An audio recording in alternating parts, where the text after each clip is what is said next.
நீங்கள் பார்த்துக் கொண்டிருப்பது உங்கள் அற்புத ரேசு டிவி, சென்னையின் முதல் கத்தோலிக்க சேனல். வணக்கம். என்னோட பேர் நெல்சன் ஆண்டனி ஜோக்கியம், அற்புத ரேசு டிவியோட ஃபவுண்டர். இப்போ நீங்கள் பார்த்து கொண்டு இருக்கும் இந்த நிகழ்ச்சியை ஷேர் பண்ணுங்கள் இன்னும் நான் உங்களை ரிக்வெஸ்ட் பண்ணுறேன்.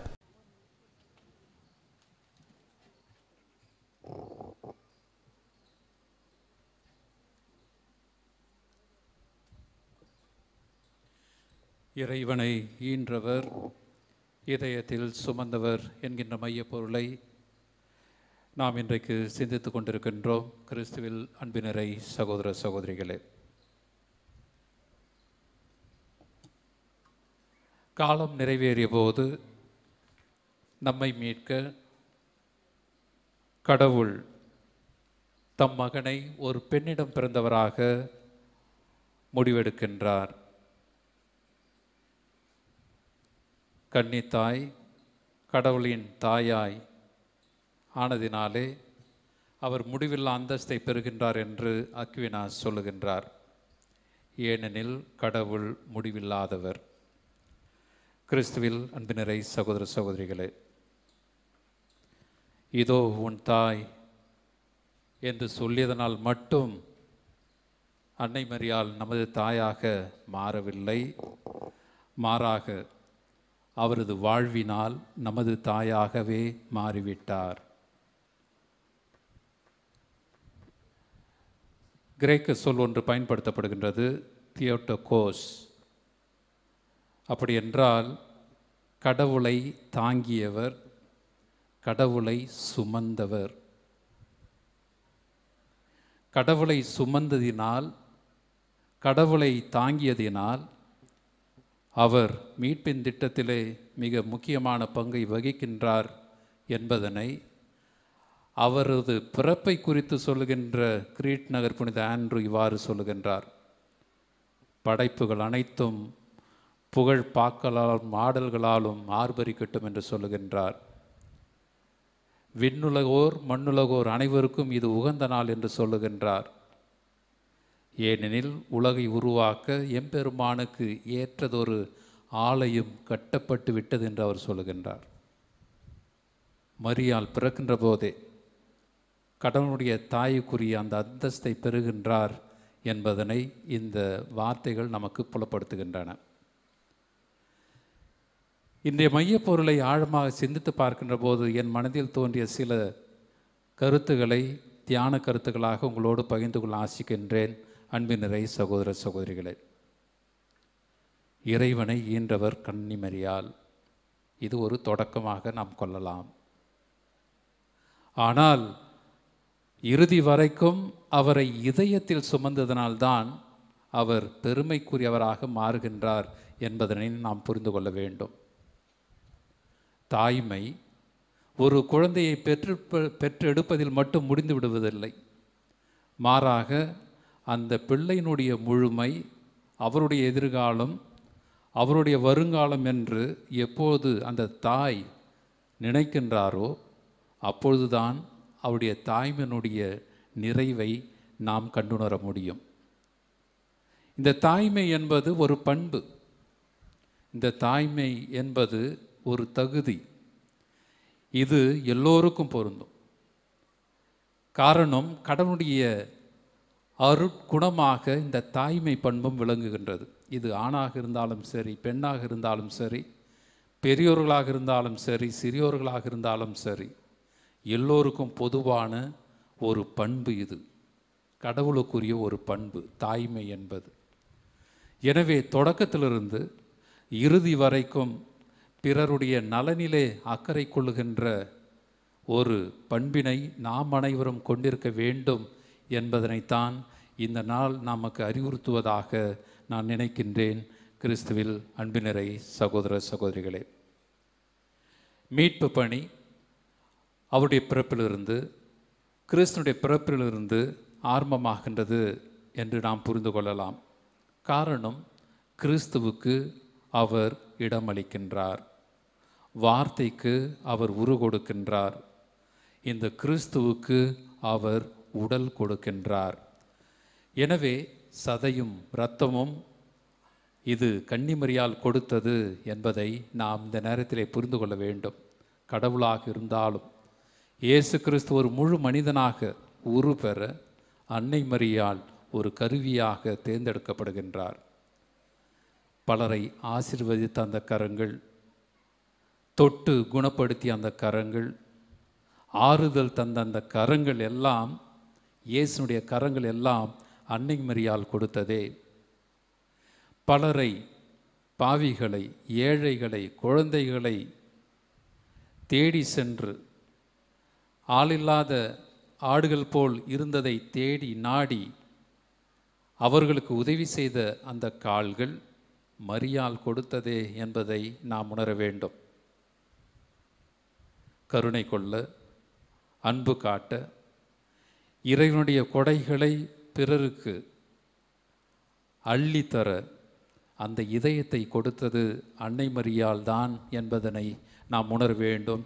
கிறிஸ்துவில் அன்பு நிறை சகோதர சகோதரிகளே, சிலுவையில் சிந்திய அந்த இரத்தம் மரியாள் கொடுத்தது என்பதை நாம் மறந்துவிடக்கூடாது. எனவே மிக உயரிய அந்த தாயின் இடத்தை பெறுகின்றாள் அன்னை மரியாள் இயேசுனுடைய வாழ்விலே. ஏன் வானதூதர்கள் கூட பொறாமைப்படுகின்ற அளவிற்கு அன்னை மரியாள் பேறு பெற்றவளாக மாறுகின்றார். எரிகின்ற ஒரு முட்புதர் எரிகின்றது, ஆனால் பொசுங்கி போகவில்லை. இதைத்தான் நாம் அன்னை மரியாளுடைய வாழ்விலே பார்க்கின்றோம். காரணம், ஏதோ கடவுளுடைய தாயாக இருந்தாலும் கூட எல்லோரும் படுகின்ற கஷ்டங்களையும் வேதனைகளையும் அவமானங்களையும் அவர் கண்டுணர்ந்தார். ஆனால் தளரவில்லை, மனம் கோணவில்லை.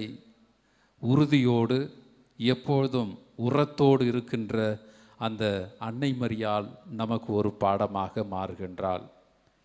எனவே கிறிஸ்துவில் அன்பு நிறை சகோதர சகோதரிகளே, ஒரு சராசரி பெண்ணாக, ஒரு கடவுளுடைய தாயாக அவர் எவ்வாறு ஒரு உன்னதமான ஒரு நிலையை நமக்கு உணர்த்துகின்றார் என்பதனை இன்றைக்கு நாம் உணர அழைக்கப்படுகின்றோம்.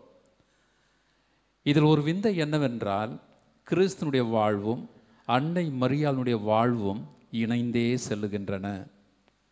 இணைந்தே சென்று பலருக்கு இது ஒரு உற்ற துணையாக மாறுகின்றன.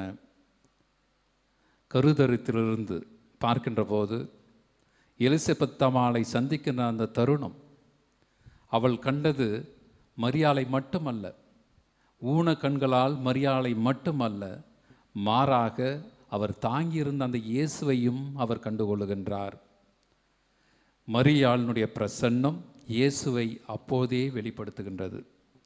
அதனால்தான் அவர் சொல்லுகின்றார், ஆண்டவருடைய தாயினிடம் வர நான் வாய்ப்பு பெற்றது எப்படி? உன் வாழ்த்து எனது செவிகளில் பட்டதும் என் வயிற்றினுள்ளே குழந்தை அக்களிப்பால் துள்ளியது என்று அவர் சொல்லுகின்றார். இது ஒரு அனுபவம், இது ஒரு இறை அனுபவம்.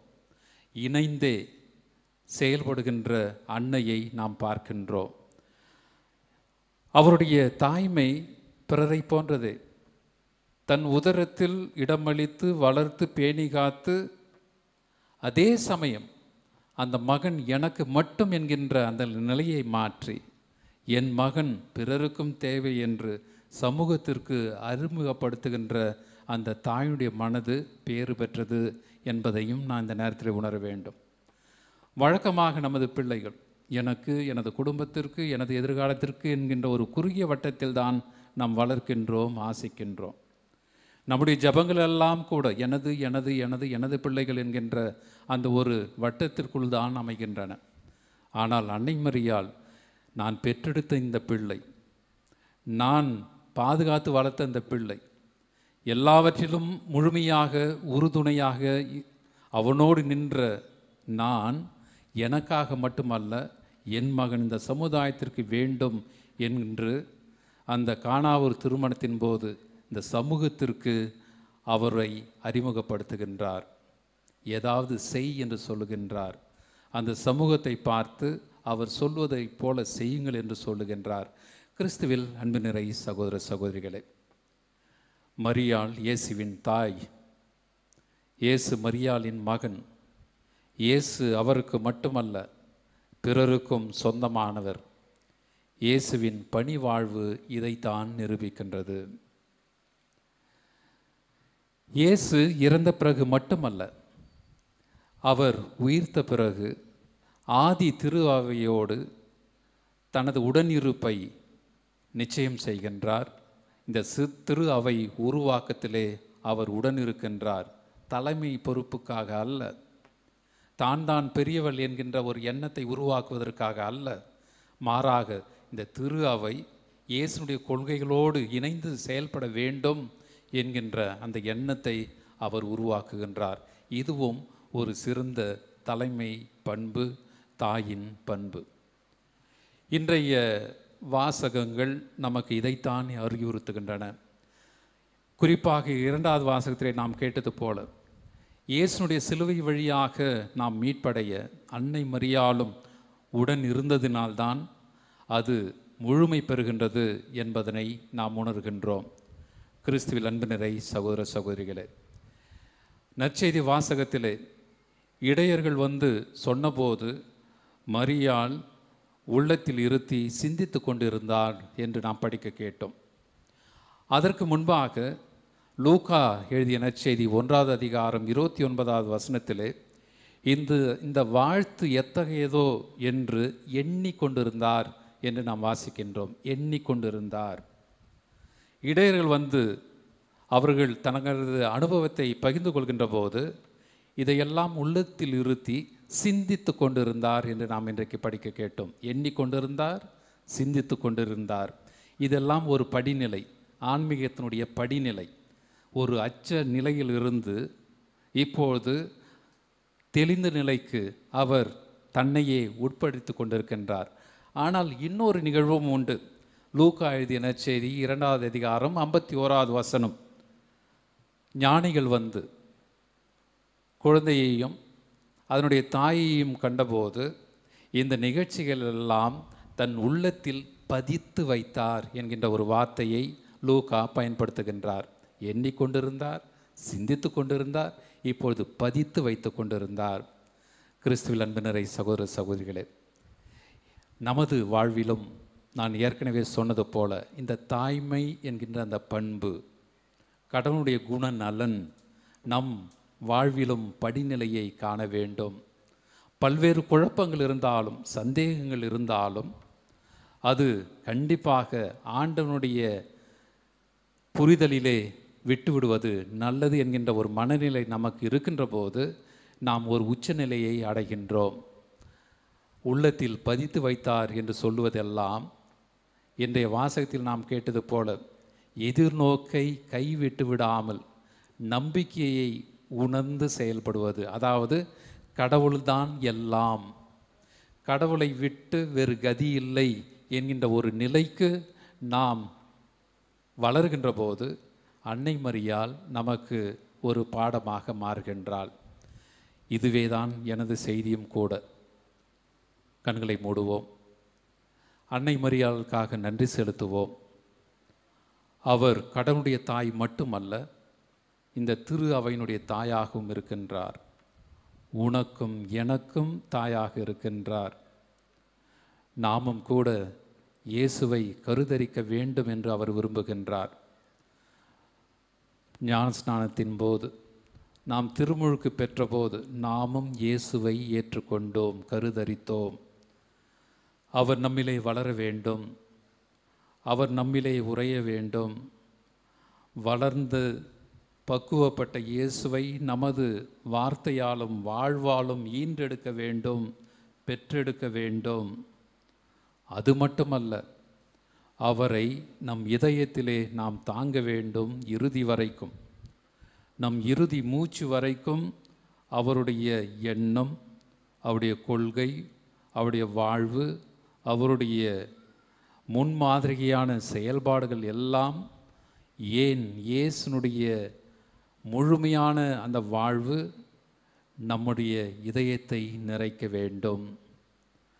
எப்பொழுது நாம் இந்த இயேசுவை சுமக்கின்றோமோ, எப்பொழுது நாம் இந்த இயேசுவை தாங்குகின்றோமோ, எப்பொழுது நாம் அவரை முழுமையாக ஏற்றுக்கொள்கின்றோமோ, அப்பொழுது அவர் நம்மையும் நமது கஷ்டங்களையும் நமது வேதனைகளையும் நிறைவாகவே தாங்குகின்றார், ஏற்றுக்கொள்கின்றார்.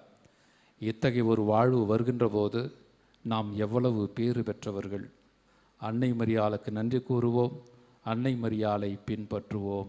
ஆமென். நீங்கள் பார்த்துக் கொண்டிருப்பது உங்கள் அற்புத ரேசு டிவி, சென்னையின் முதல் கத்தோலிக்க சேனல். வணக்கம், என்னோட பேர் நெல்சன் ஆண்டனி ஜோக்கியம், அற்புத ரேசு டிவியோட ஃபவுண்டர். இப்போ நீங்கள் பார்த்து கொண்டு இருக்கும் இந்த நிகழ்ச்சியை ஷேர் பண்ணுங்கள், இன்னும் நான் உங்களை ரிக்வெஸ்ட் பண்ணுறேன்.